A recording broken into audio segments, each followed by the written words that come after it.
Good afternoon, I'm Charles Lejano. This is One News Now.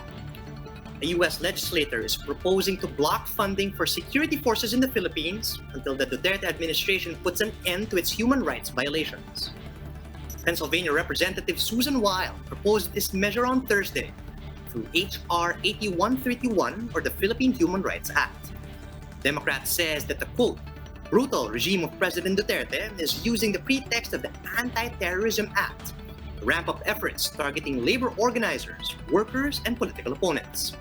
The House bill outlines a series of basic conditions which must be met if the Philippines wants to continue receiving security funding from the U.S. These include investigating and prosecuting members of security forces who violated human rights, withdrawing the military from domestic policymaking and policing, protecting rights of trade unionists, indigenous peoples, farmers, journalists, and government critics, guaranteeing that the judicial system is capable of prosecuting erring uniformed personnel, and fully complying with audits and proper use of security aid. Note that from 2016 to 2019, the U.S. has provided the Philippines with military aid amounting to $554 million, or almost 27 billion pesos.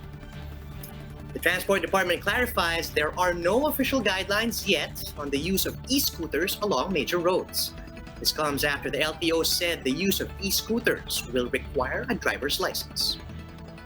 DOTr Assistant Secretary Goddess Libiran explains that what was submitted to the department was an initial draft that's yet to be reviewed by the road sector, the Office of Legal Affairs, and the Office of the Secretary.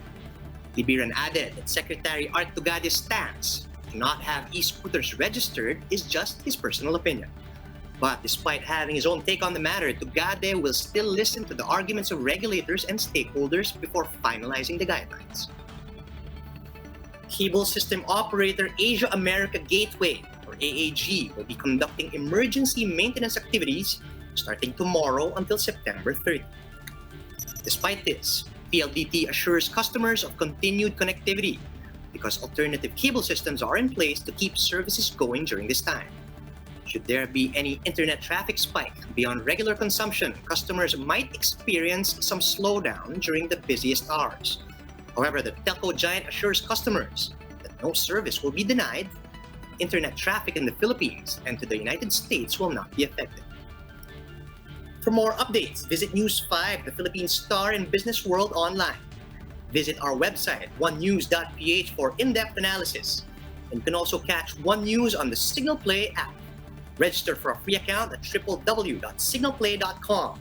Stream One News live, anytime, anywhere. I'm Charles Lejano. We are One News.